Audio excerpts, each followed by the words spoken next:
everybody. Welcome to Shadow at Night. This is Wednesday, February the 5th, 2025. And on the show tonight was supposed to be Chris Scott of the Whistle Stop Cafe in Mirror, Alberta. But Chris double booked himself. We talked a little bit on the phone this afternoon, and so we had to reschedule Chris's appearance on the show to tomorrow night. I also spoke with Boyd Anderson today. It was a long, rambling, informative conversation.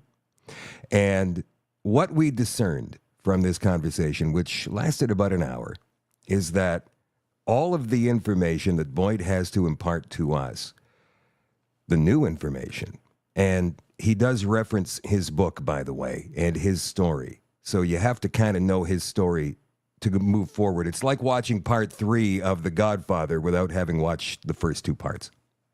You can watch it, but there's some things you're not going to get. So Boyd and I will talk via recording on Friday afternoon. I don't care how long it goes. Could be 3-4 hours. I don't care. And then what I'm going to do for the rest of the weekend is work on divvying that interview up into different pieces that we can throw up on the website and then eventually make available on social media probably next week. Speaking of next week, I heard from Dr. William Mackis today, and he will be joining the show hopefully at some point mid next week. He's been busy ever since the big Mel Gibson bomb dropped on the Joe Rogan show a couple of weeks ago regarding cancer cures. Yeah, he is a cancer doctor after all. Remember, the Shadow at Night live stream is, as always, brought to you by Canada Nano Silver, CanadaNanoSilver.com. We'll tell you more about those guys a little bit later on. Hello, everybody watching tonight, like Sherry, who is watching in Winnipeg on X. Michael is watching in Brampton. Hello, Vicky in Nova Scotia, watching on Facebook. Derek is watching in Kamloops. Hello, Debbie in Oak Bank. Terry's watching in Grand Prairie. Terry from Grand Prairie. Linda's watching in Ajax, Ontario. Michelle's watching in Regina. Oh, hey, one of your public schools had a visit from a pregnant man the other day, an exclusive story broken by the Western Standard, which we'll get to a little bit later on in the show tonight. Hello, Carla. Carla's watching on YouTube tonight. Kathy is watching tonight. JJ in Waterton Park. Hope is watching tonight from Fort Mac. No one important.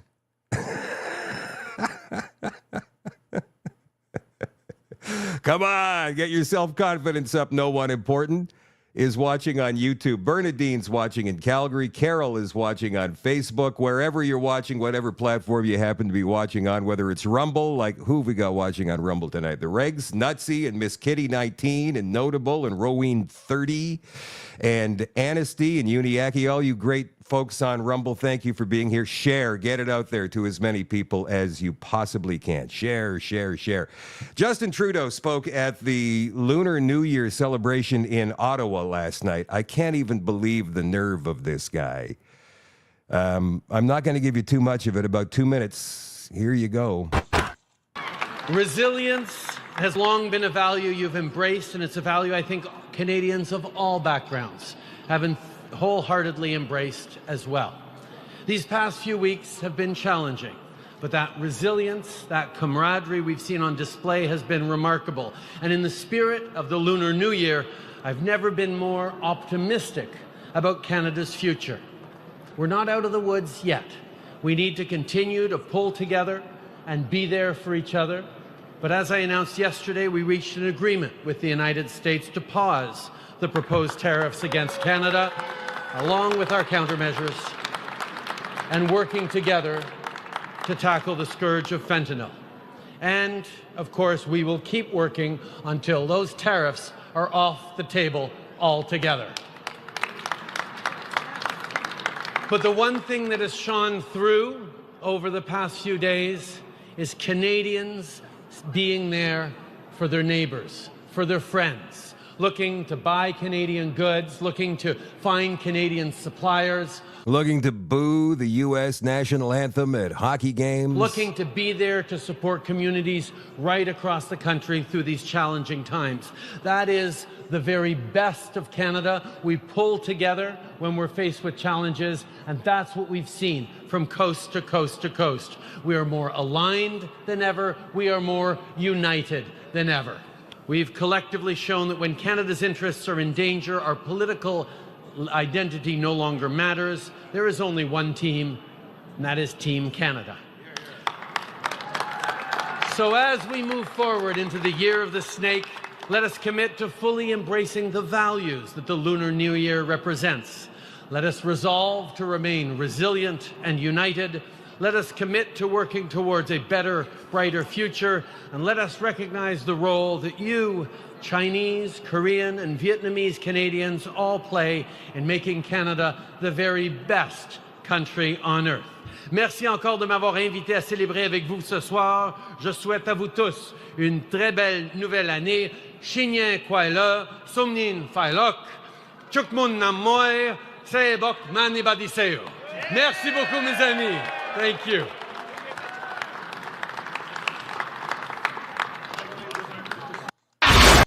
Does this guy even hear himself? Does he even hear himself? Why is he still going out there? Why is he still trying to make himself prominent, like he's still in charge somehow? I suppose he is technically, but he's so lame duck.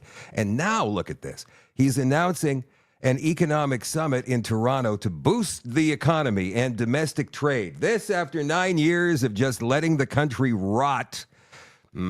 That's generous. He didn't just let the country rot. He encouraged the rot. He encouraged us to hate ourselves, to hate our history, to love our diversity, which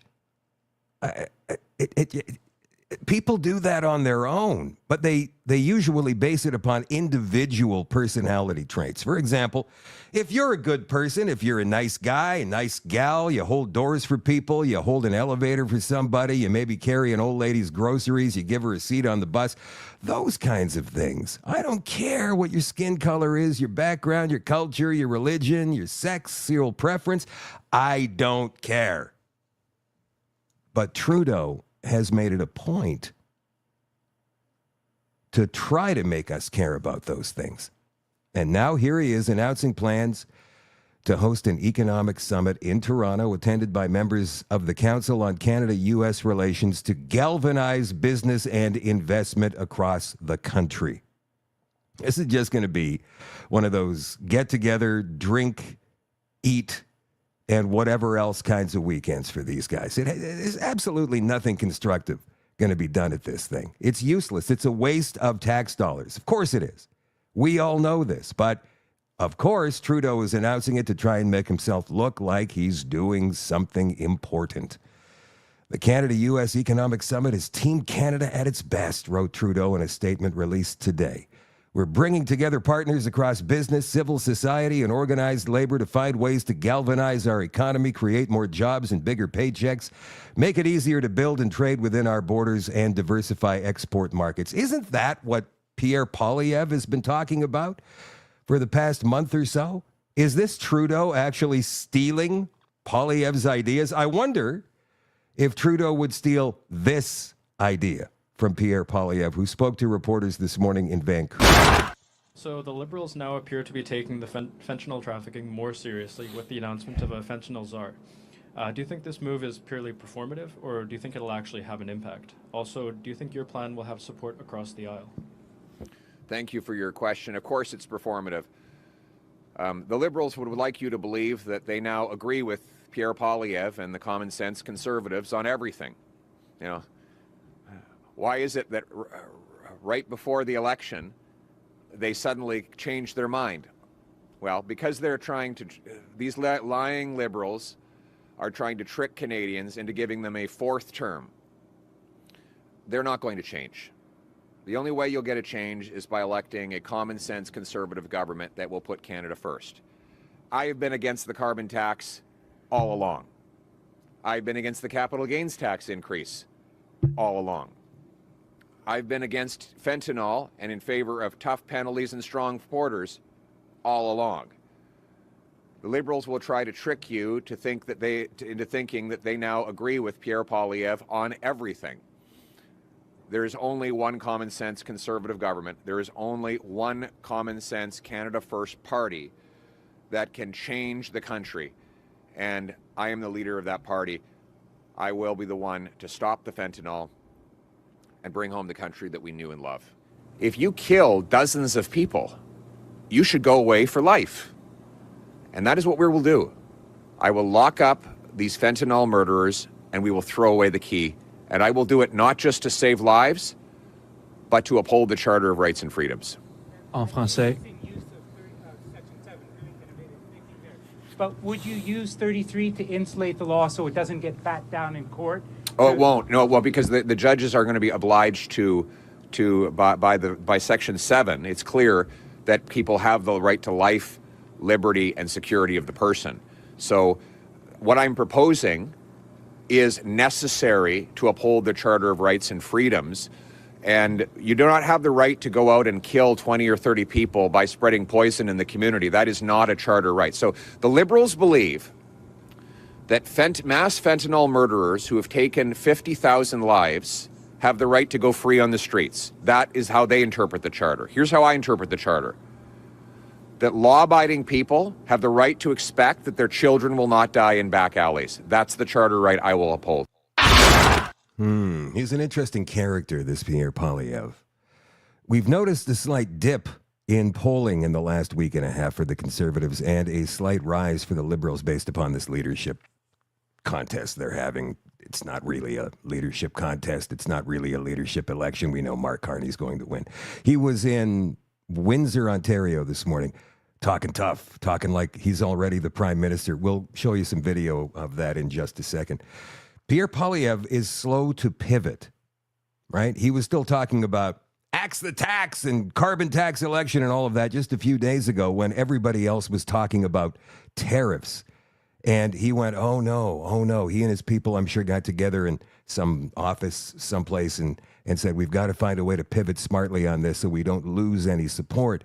And we don't allow Team Liberal, a.k.a. Team Canada, to gain momentum, which is what Trudeau is hoping. And he mentioned in that speech that he gave last night in Ottawa. So I think this is a fairly good pivot, really hammering on the fentanyl that Trudeau and the Liberals have allowed to run freely into Canada, at least the precursor drugs for it for the past 9 years. But more than that, allowing these, and this was amazing. I saw this in committee a couple of months ago and then kind of forgot about it because so much else was going on. But then I saw it again recently where they discovered there are over, and this comes from CSIS, 4,000 different criminal organizations, all running fentanyl, importing and running fentanyl in and out of Canada. Whether it's the precursor drug, whether it's the finished product, they make it in BC, a lot of it in BC, a lot of it in Alberta, and a lot of it in the Maritimes, which is where they import it, right? And then it sneaks down to the United States. As a matter of fact, the RCMP had a press conference today bragging about how they arrested 3 different groups of people coming into Canada or leaving Canada, 2 in Alberta, 2 different groups in Alberta, and 1 in Manitoba. So now it's all of a sudden, yeah, look at us, we've got control of the borders, but really, they don't. Trudeau's talking about deploying 10,000 frontline personnel at the border. 10,000, where are we going to get 10,000 from? Our military? I don't think so. Where else? RCMP? Do we have that many RCMP in the country? I don't think so. Who else? Justice officers? Sheriffs? I don't think we've got that many. Drones, let's bring in the drones. No, we can't use those drones. They're Chinese drones. We need to come up with new drones. But Trudeau's already talking like the borders are secure. They're not. Wab Canoe in Manitoba has deployed game wardens to watch the border.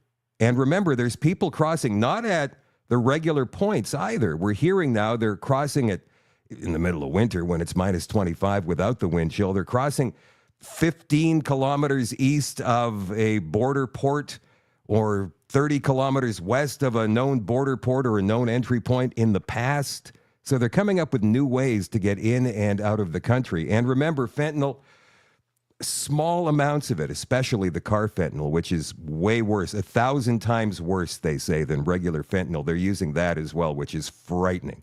But a small little amount of fentanyl, this much, can kill dozens and dozens and dozens of people.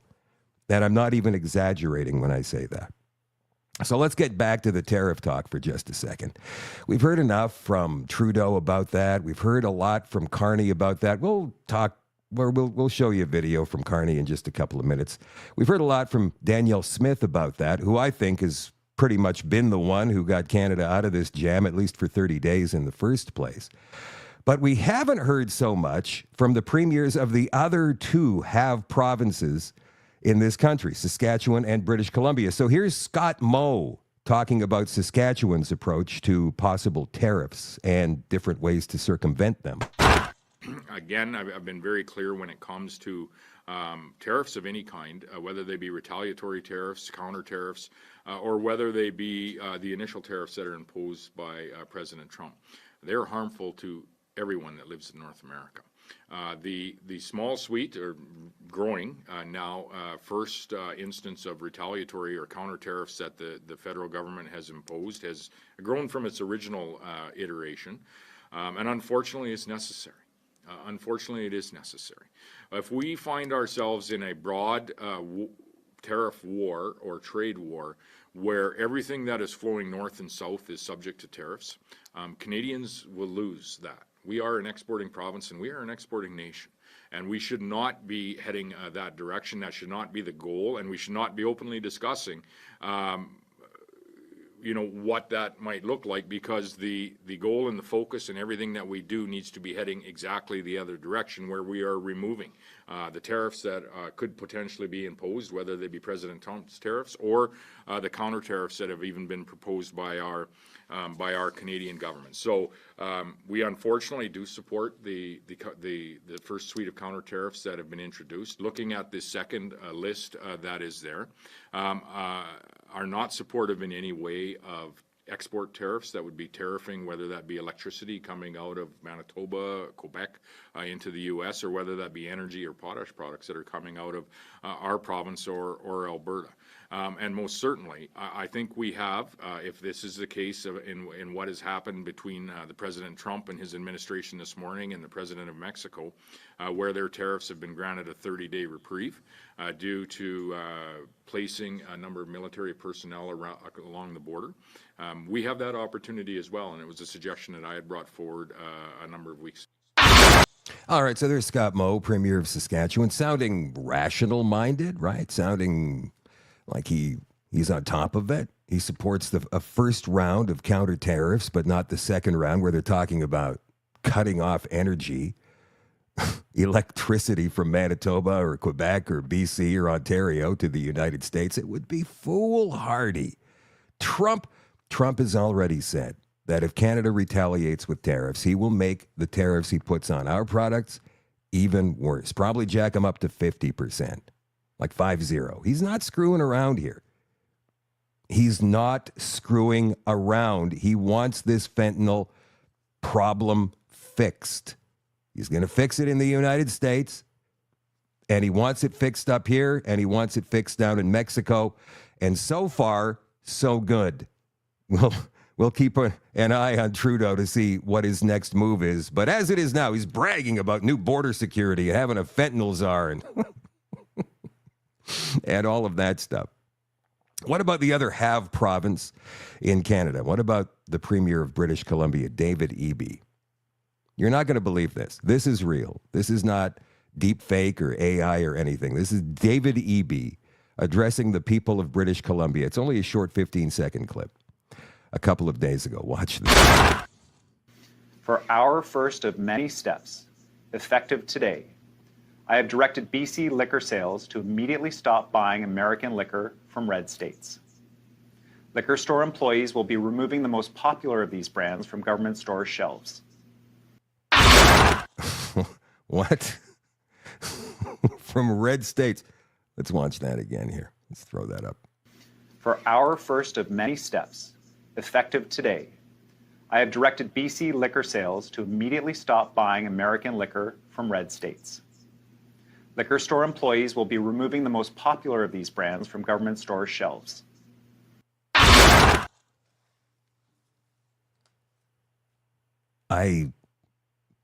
I don't even know what to say to that. What do you say to that? Like, how stupid is that? So red states. So no booze from Tennessee. How do you define what a red state is? What's a red state? Is a red state a state with a Republican governor, or is it a red state with a majority of representatives in the House who are Republican, or is it states with 2 Republican senators and a Republican governor? Like, most states are purple, to be completely honest. Do you go by the House of the state?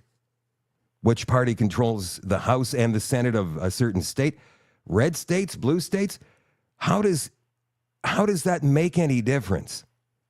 What an idiotic. I mean, this is the guy, and I shouldn't say the people of British Columbia voted this guy in, because I believe, this is only my opinion, that provincial election a couple of months ago was rigged so bad. I don't know if they're going to get to the bottom of it ever. They said they did investigations. The investigations and the counting took, 3 weeks, a month before they finally declared that the NDP had a majority, by the skin of their teeth, a majority government. But I don't think they do. I think that's a scam. Seriously. And there's probably no way for us to ever find out until the next election, if the Conservative Party of British Columbia ever gets in. Oh, speaking of the Conservative Party, they dropped a bomb today. But let's go back to some stories here. If you want to go back to the fentanyl story, you want to go back to BC, let's combine them both for a story from City News out of Ottawa, no less. Health officer advises BC to offer smokable fentanyl in report backing safer supply. And I don't believe there's such a thing as safer supply. Let's make this a little bit bigger so we can all see here. All right. British Columbia's provincial health officer says there are serious concerns among clinicians over diversion of drugs from the province's safer supply programs, but there's a lack of evidence about how pervasive the problem is. I would suggest to Dr. Bonnie Henry, who made these remarks, to just take a walk through downtown Vancouver. Just go ahead, Bonnie. Take a walk by yourself in a nice dress. Go take a walk through downtown Vancouver. You'll see yourself the proof, the evidence. These remarks came as she issued a report about the programs on Thursday, including a recommendation the province increase the range of drugs available to include smokable fentanyl and other substances. Is she insane? This whole legalization of dangerous drugs is completely insane. It's crazy. Henry said it was important not to let rhetoric in the public domain overcome the evidence that we have, that putting people into the criminal justice system because of their drug use is not going to save lives, and it's not going to help them. How does this woman still have a job? For God's sakes, how does she still have a job? So this is a bomb dropped just today by the Conservative Party of British Columbia. Leaked Ministry of Health presentation confirms David Evy's taxpayer-funded safe supply is trafficked provincially, nationally, and internationally. Posted by MLA Eleanor Sturko. A leaked presentation obtained by the Conservative Caucus of BC confirms a worst-case scenario in David Eby's dangerous safe supply. Safe supply, always say that with quotations, and then it's not safe supply. It's dangerous supply. It's dangerous.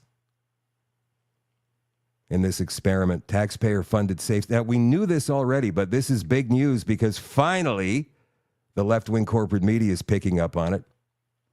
Taxpayer-funded safe supply so-called drugs are flooding the streets, enriching organized crime, in some cases with diversion fraudulently facilitated by pharmacies and medical professionals. What?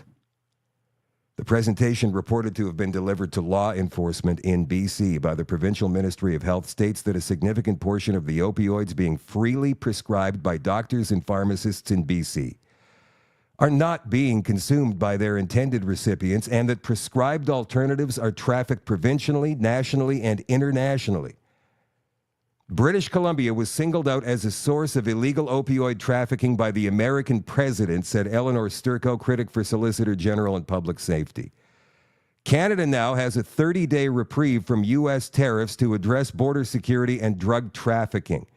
David Eby must immediately stop his taxpayer-funded drug trafficking that is fueling fentanyl use, killing people, and enriching organized crime. For years, David Eby, his ministers, and provincial health officials have consistently downplayed the quantity of safe supply prescribed in BC.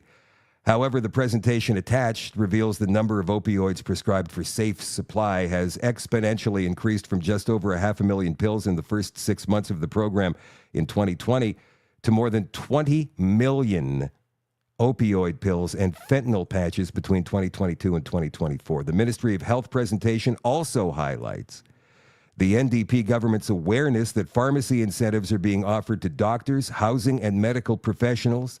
This has led to the diversion of safe supply and police investigations, with 60-plus pharmacies alleged to be of concern. 60-plus pharmacies who may be trafficking in safe supply outside of the chain to thugs in the street, to organized crime. Who knows? Wow, this is crazy. Since I raised this issue in early 2023, David Eby, his ministers, and the public health officer have denied and downplayed the extent of safe supply diversion, Sturco said. There is now no doubt that the NDP government is responsible for fueling addictions, deaths, enriching organized crime, and facilitating international drug trafficking. Oh my God, when it's your own government that's doing it? I wonder if Trump knows any of this. If so, he should get on the phone immediately. Hello, David Eby? Yeah, it's Donald Trump here. You're fired. Unbelievable, this guy. While opposition members were raising concerns about diverted safe supply, Bonnie Henry was calling for its expansion and for drugs like fentanyl, crack cocaine, and meth to be legalized and sold in retail stores. That from John Rustad, the leader of the Conservative Party. MLA Sturco adds, this is a betrayal of public trust. That's putting it lightly, I would say. Kind of an understatement. David Eby must fire Bonnie Henry immediately and launch a full public inquiry to investigate this dereliction of duty. Wow, that's insane. That's insane. And they're talking about doing the same kind of thing in Manitoba. They haven't done it yet because the government's inept. And the bureaucracy's not far behind them in terms of ineptitude, but they will. They'll get it out there. And the downtown Winnipeg, for those of you who don't live in Winnipeg, but you've heard about Winnipeg as a crime haven, well, it is. And it's only going to get worse. The amount of misery. You go downtown in this city, outside of a hockey game or a special event at the arena down there. You go down there just on a regular night, even on a nice, beautiful, sunny Saturday afternoon in the summertime. It's just misery. You can feel it. And dangerous. Like I used to watch, when I was 10 years old, my parents used to let me and my buddies take the bus downtown to go see a movie and then go hang out at the Big Eaton's department store down there, grab a malted, maybe go to McDonald's, whatever it was. But I would never, ever let a 10-year-old or a 12-year-old or a 16-year-old or a 25-year-old go downtown by herself ever in Winnipeg. Not even in the light of day. It's terrible, and it's only going to get worse under an NDP government because Wab Kinew says he's going to do this. Let's get back to Mark Carney for a second. He spoke this morning in Windsor, Ontario. In recent weeks, the U.S. has called into question our decades-long relationship of cooperation. While I welcome the temporary suspension of U.S. tariffs and very much welcome the joint plan to address the scourge of fentanyl, recent events have been a wake-up call for Canadians. This proud country will never be part of the United States in any shape or form. Hear, hear. The Government of Canada has extraordinary powers at its disposal today to respond to a national crisis. And Donald Trump's aggression against Canadian livelihoods and workers constitutes just such a crisis. Now, the one thing I've learned over the many years of managing crises is that plan beats no plan. Plans create focus, discipline, and the energy that major changes a crisis demands.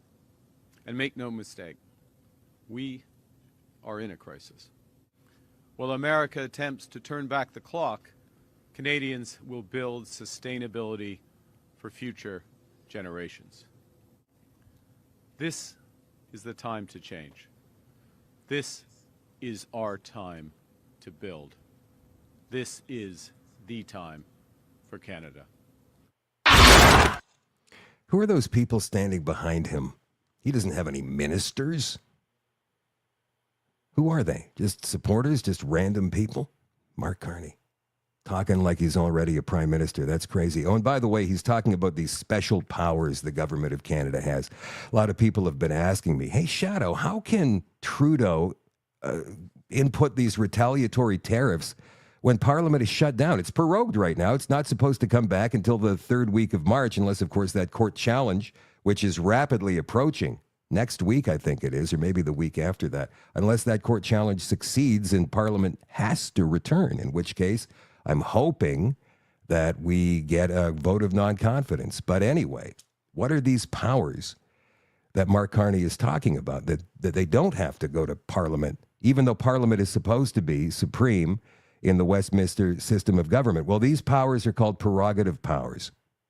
That comes from our buddy Dan McTeague, who I was talking to on X the other day.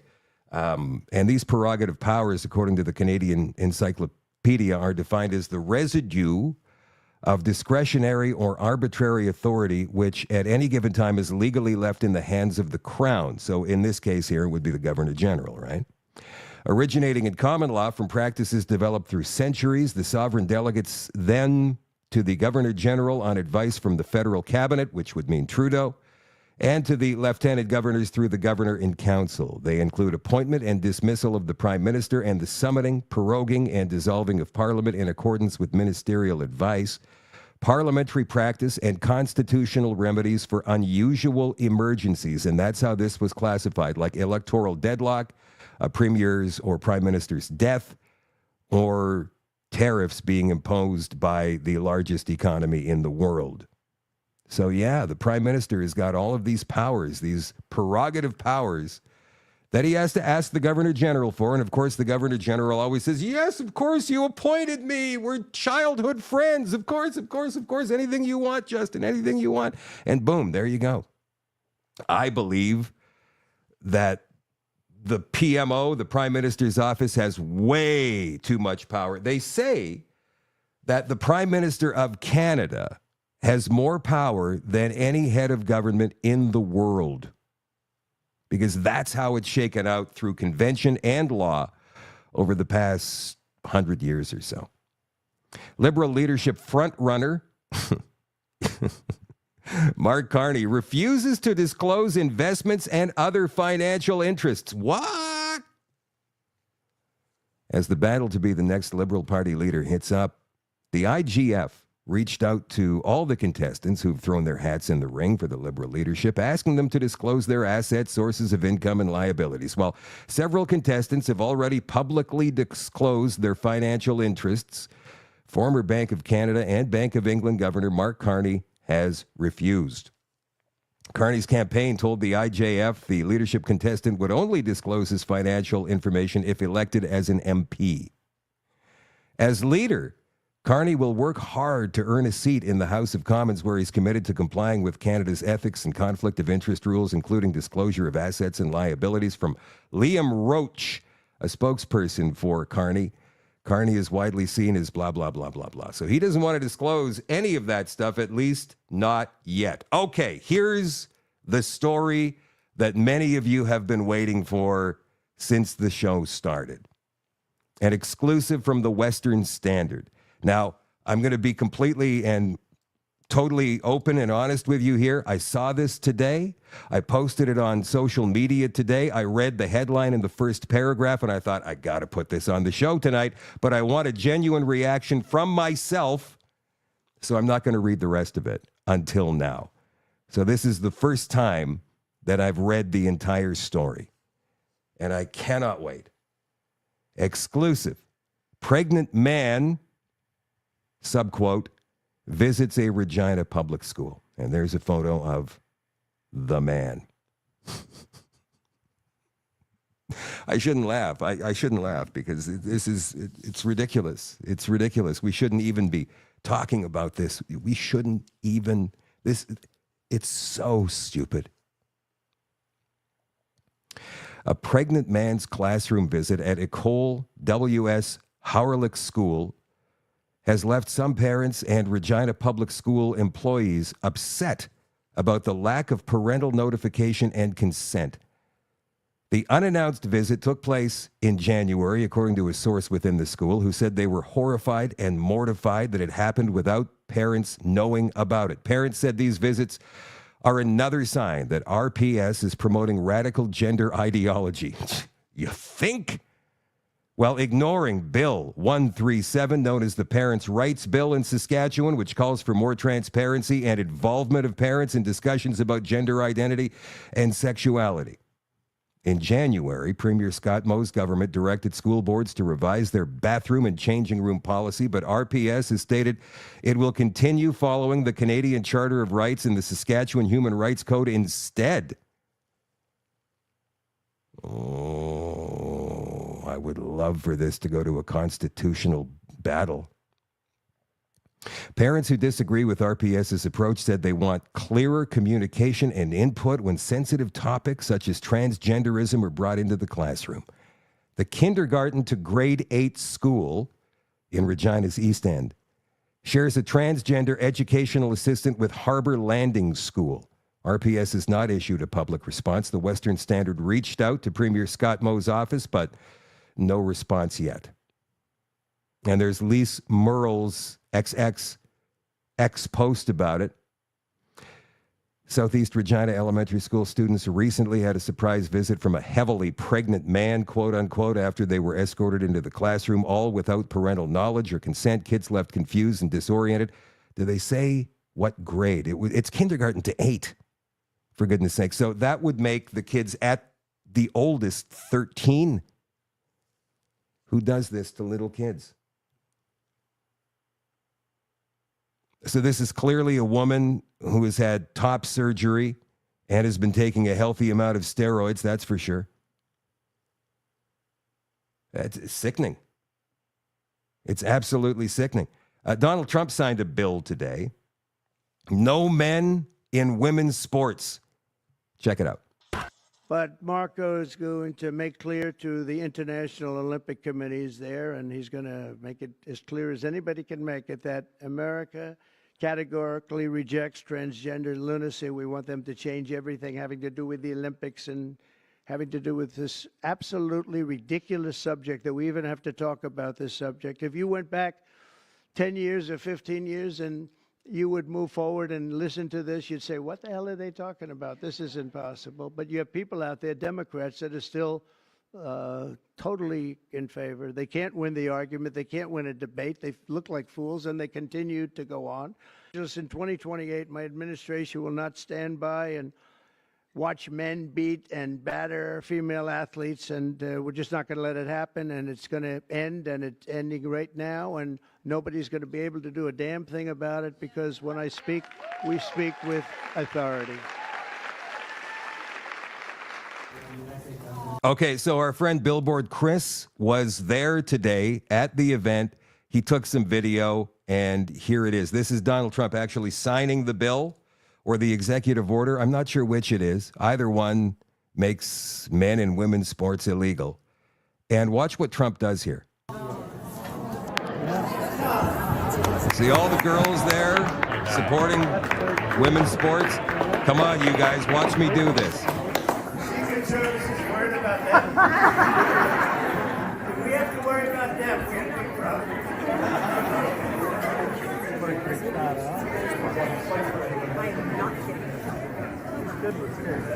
What a nice picture this is. You ready?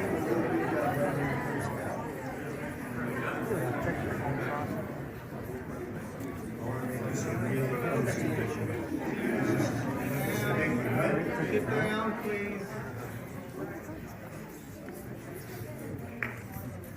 Oh, I think we had a 10. We had a 10.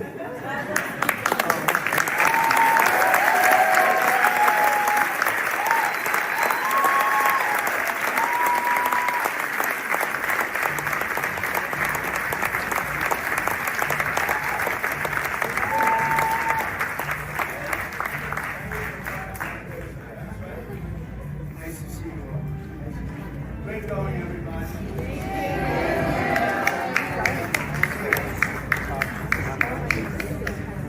So now he's handing out the Sharpies to all of the girls around the table there.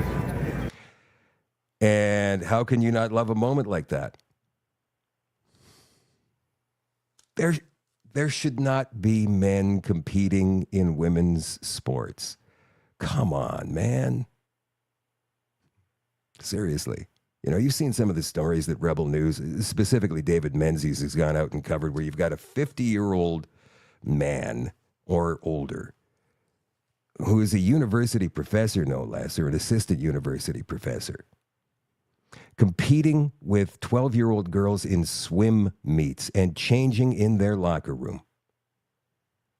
And you've got the parents of these little girls sitting around watching this, and Menzies is asking them questions, and they refuse to be caught on camera. So what instinct is stronger? Is it the instinct to protect your kids, or is it the instinct not to go on camera and do the right thing? They don't want to be chastised by their neighbors. Oh, my God, you were on Rebel News. Oh, my God, how could you say that? Of course men should be allowed in little girls' change rooms. Really? That still seems to be a pervasive attitude in our country. When I say pervasive, not dominant, and certainly not the majority, but pervasive, right? So it's the bots and it's the bullies online who are making people cringe and shiver and preventing them from actually saying what they really think. They think they're going to be fired. They think they're going to be chastised. They're going to be social lepers. And so instead of speaking out and saying something, what happens is they say nothing. And you know what? I get it. I got something in my eye here. What was that? I get it. I don't like it. I don't condone it, but I get it. When you type in Trump gender bill, this is what comes up on Google. Trump signs executive order that will ban transgender athletes from women's sports, acknowledging the fact that transgender people are actually like real people. Trans rights are human rights. Watch, Trump signs order aimed at banning transgender athletes from blah, blah. Trump signs order barring transgender student athletes from women's. Trump's new ban on athletes is latest attack on transgender policies. Rah, rah, rah. It's not an attack. It's simply common sense. But you see, that's where you cannot come. How can you come to any kind of common ground when you've got two sides who are so far apart? One side absolutely correct, mind you. Like sometimes you look at an argument and you go, all right, this one side has got a point, that one side has got a point, but maybe we can make something happen here, compromise of some kind. But in this case, men cannot be women. Women cannot be men. Men should not be competing in women's sports. Men should not be changing in women's restrooms or locker rooms or change rooms, and certainly not little girls' change rooms. And yet that's what these people are condoning. And of course, I totally understand why they're doing it. And we've talked about the pedophilia angle before, obviously, you know, and the fact they've come up with an acronym for them now, right?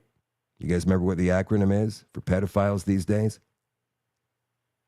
MAPS, Minor Attracted Persons. Donald Trump also did something questionable today. Now, we understand the need for peace in the Middle East, and we understand the need to get rid of all these Palestinian protests that have been all over the streets of our major cities in the past year and a half, ever since October 7th of 2023. But he's given the left wing an opening to call something he is doing or plans to do ethnic cleansing. Ew. So you decide for yourself. Here's Donald Trump speaking today about the U.S. possibly taking over Gaza altogether. And Benjamin Netanyahu, who is the prime minister of Israel, sitting next to him, smiling giddily. Let's watch this. The U.S. will take over the Gaza Strip, and we will do a job with it, too.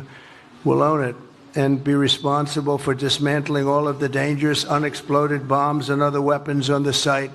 level the site and get rid of the destroyed buildings, level it out, create an economic development that will supply unlimited numbers of jobs and housing for the people of the area. Do a real job, do something different. Just can't go back. If you go back, it's going to end up the same way it has for 100 years. Would Palestinians have the right to return to Gaza if they left while the rebuilding was happening? It would be my hope that we could do something really nice, really good, where they wouldn't want to return. Why would they want to return? The place has been hell. It's been one of the meanest, toughest places on earth. And right now, I've seen every picture from every angle, better than if I were there. And nobody can live there. You can't live there. Because it's their home, sir. So was that a reporter? Or was that an activist? I can't tell. It's their home, sir.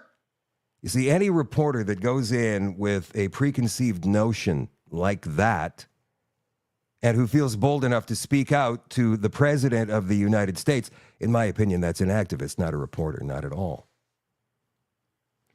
Now, there's a lot of people out there who believe that Donald Trump is controlled by a certain faction of society. Jesuits. That's what Boyd Anderson was telling me about today. And again, I'm going to be interviewing.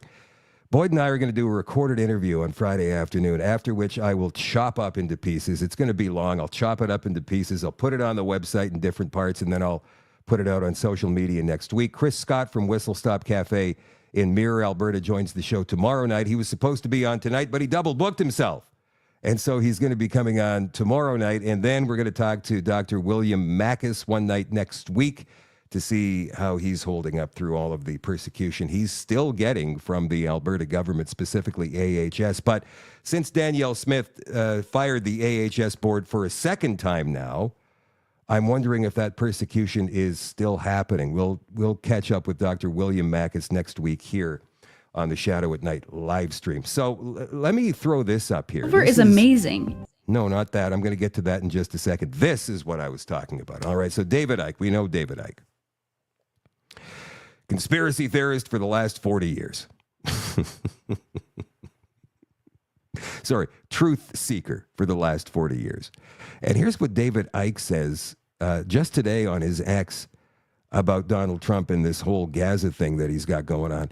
He says, so predictable. We're going to go into this a little bit more on the extension tonight, which I will leave running on Telegram for the Shadow at Night community members on Telegram tonight. I will do that for you guys. It's also obviously going to be available for all access pass holders on shadowdavis.com. And I would love it if you would go and buy yourself a monthly or yearly pass and join the club. We've got a great group of people back there after 9 o'clock weeknights chatting on the Telegram group and watching the content as we go through it. David Icke says, so predictable, the plan all along. Number one, allow Hamas to breach the security fence October 7th with no response. Number two, use this as the excuse to mass murder tens of thousands and create Trump's building site. Number three, say no one can live there now and the Palestinians must be moved to other countries, ethnically cleanse the land. Ooh. Number four, Israel annexes the occupied Palestinian West Bank, secured by Miriam Adelson's $100 million support for Trump. Number five, redevelop Gaza as a seafront resort for Israelis. Number six, move on to secure Greater Israel and replace the Al-Aqsa Mosque in Jerusalem with a rebuild Solomon's Temple. Job done. Anyone with open eyes and a desire for the truth could have predicted this outcome long, long, long ago. Shadow at Night live stream is brought to you by CanadaNanoSilver.com. Natural health benefits, and it's been used for hundreds of years for health and healing. That's the main reason they made silverware from silver. But seriously, this nano silver from Silverceuticals is the best and safest silver you can find. There are hundreds of studies and reports on it. I've read some of the studies myself, and it's mind-blowing. One of the things that sets Silverceuticals apart is that it washes out of your body in 24 hours. No silver buildup and no turning blue. And it won't even harm the good bacteria your body needs. It's so effective, they can use very small concentrations of silver, like 10 and 32 parts per million, and still outperform other silvers that have up to 3,000 parts per million. It's safer and more effective at the same time. It is an incredibly small particle that is small enough to work through your body, but big enough not to fall out of suspension. They infuse it into almost all of their products. It works in facial serums, toothpaste, gels, and even gummies that work to help your immune system.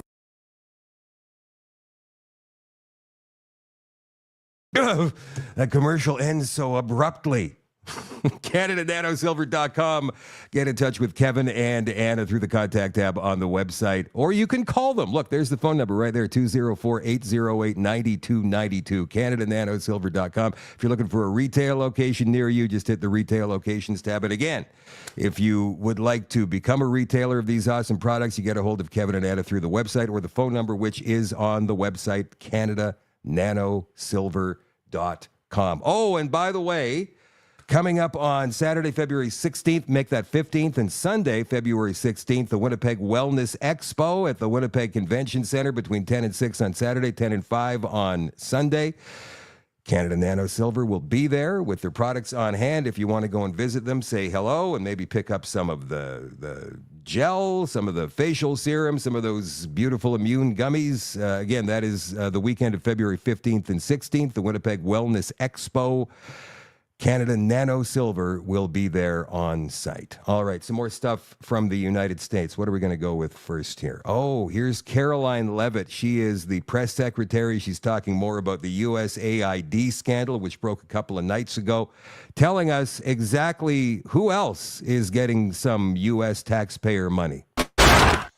And I would just say a strong message to Democrats who are out there pretending to be outraged about the long list of crap that this administration is cutting, federal waste and funding, like $2 million for sex changes in Guatemala, $6 million to fund tourism in Egypt, $20 million on a new Sesame Street show in Iraq, $4.5 million to combat disinformation in Kazakhstan. I could go on, and I'm happy to provide this list to every single one of you. Democrats are outraged that the American people want to be, they want their taxpayers going to good uses, not stuff like this. But then they're very quiet about the fact that there are still North Carolinians and people in California who have lost everything, and in the last 4 years, this federal government did nothing to help them. This president will continue to put Americans first, and I think the successes of this week so far speak to that, and it's only Wednesday. So I'll see you guys later this week, and we'll see you this afternoon. Thank you very much. You know what? She's really, really good. She handles these hostile journalists smartly, let's just say. She's not impolite to them. She's certainly not rude.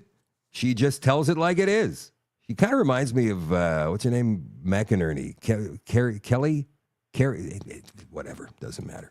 We're going to talk about climate change. But first, let me show you this, because not a lot of people have been talking about this. I think the big confirmations everybody was talking about were RFK Jr. and then Tulsi Gabbard and the FBI guy, Kash Patel. But this guy was confirmed as the energy secretary just yesterday, Chris Wright, who Reuters calls a fracking executive. Chris Wright. The vote was 59-38. Several Democrats crossed the line here. That's interesting. Usually these things are along party lines. Wright, 60 years old, the CEO of Liberty Energy since 2011, has said he'll step down from the company once confirmed. He wrote in a Liberty report last year he believes human-caused climate change is real, but that its hazards are distant and uncertain. And he's also said the top-down government policies to curb it are destined to fail. So, you know, a lot of people were really praising this particular speech he gave just a couple of days ago on X today. Let me know what you think in the comments. People who are driving policy, the media, politicians, they've never bothered to learn anything about climate change, and they don't seem to appreciate at all that the cost and affordability of energy is simply intimate to human well-being. It always has, everywhere and always. So these two ignorances about the importance of energy and about real facts about climate change are driving just a massively destructive movement, not just destructive to the economic well-being of humans, but I speak in schools, it's turning people away from science, and I mean science, this process of questioning and challenging, not the science, this sort of top-down, mandates that justify what people want to do anyway, that has nothing to do with climate change. And how has it gone so far? So we're 20 years, $2 trillion of subsidies. In the year 2000, the world got 86% of its total primary energy from fossil fuels. So last year, in 2020, that 86% plunged all the way down to 84%. So calling this an energy transition, and everyone in my industry does that. The investment banks, the companies, you're supposed to write an ESG report apologizing that you're in our industry and how you're going to get out someday and your energy transition strategy. Well, the low-hanging fruit is the start. That's the electricity sector in rich countries. If 20 years and that much money drove us from 86 to 84, that's not an energy transition at all. Very interesting. I don't know what to think about that. I think it's a scam. I even saw a piece today in the left-wing corporate media about it. You know how when you open your phone, right, and it goes to the top news stories of the day from Apple News or whatever, Google News, whatever, and it's always left-wing corporate media all the time. I'm not sure if they have contracts with them or if it's just the way the algorithms work, but there was a piece, a left-wing corporate media piece, came from a climate organization too, as I recall, talking about how the rich are scamming with these climate credits they buy, these carbon offsets, so they can fly around the world in their private jets and not have to worry about changing their lifestyle, but everybody else has got to eat crickets, turn the heat down, and sell one of their 2 cars. Because net zero is important. You're killing the planet, you scumbags. All of you. Speaking of climate change, we're going to bring a story about Bill Gates on in just a second. He's been making the media rounds the last couple of days. Yesterday morning, he was on The View.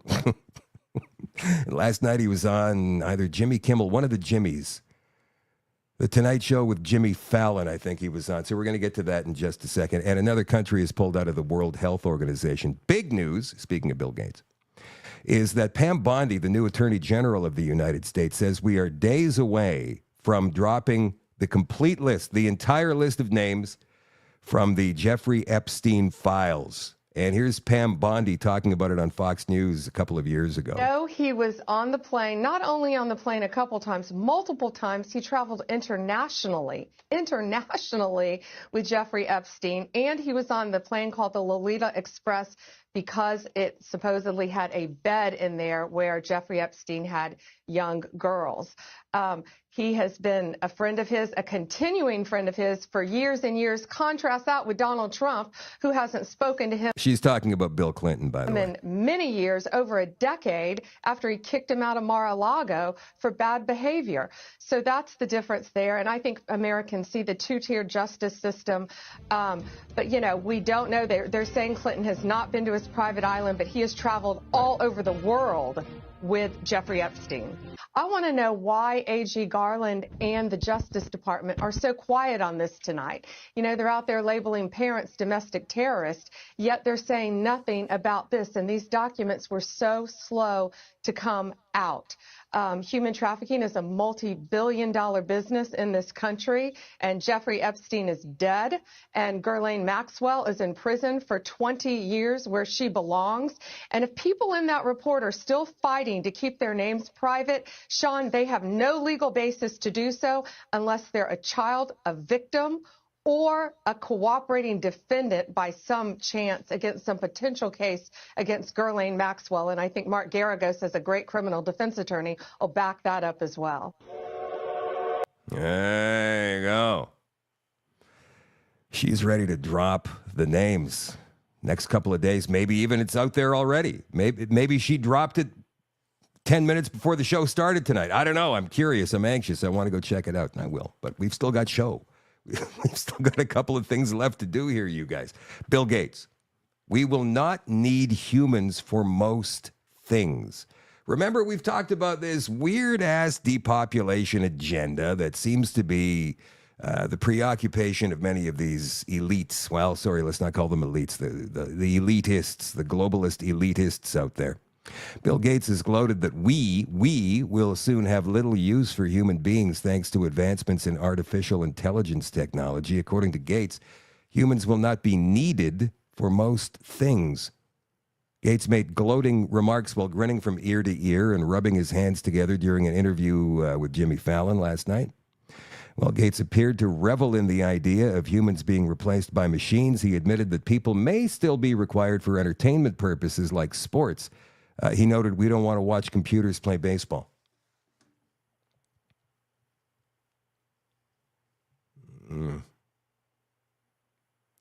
One more story before we go to the extension tonight. And again, I'm leaving it up on the Telegram stream for the Shadow at Night community tonight. And it's also available for all access pass holders at shadowdavis.com. We have great conversations back there, group of great people back there. So at least go ahead and join the Shadow at Night community on Telegram. And one of you guys watching right now, if you could please go ahead and drop a link in the comments on Facebook and YouTube and Twitch and X and what else? Rumble, I would really appreciate that. By the way, there's a new viewer watching on Rumble tonight whose name is Puffington Pete.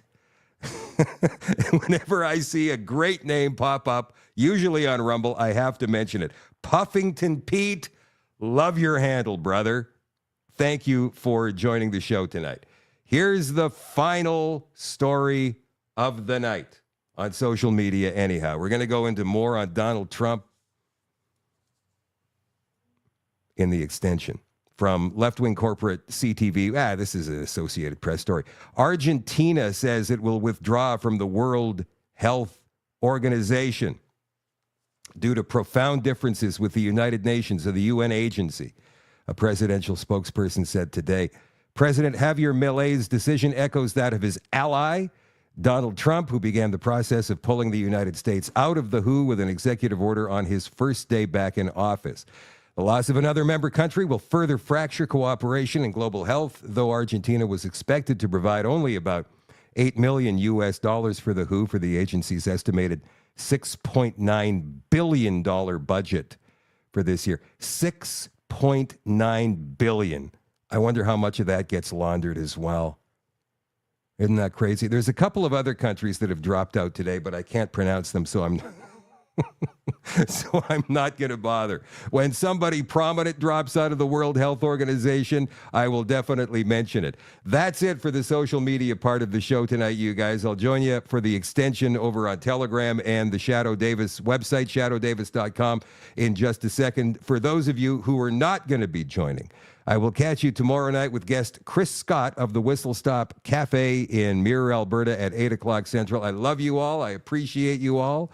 And I will talk to you soon. Bye for now.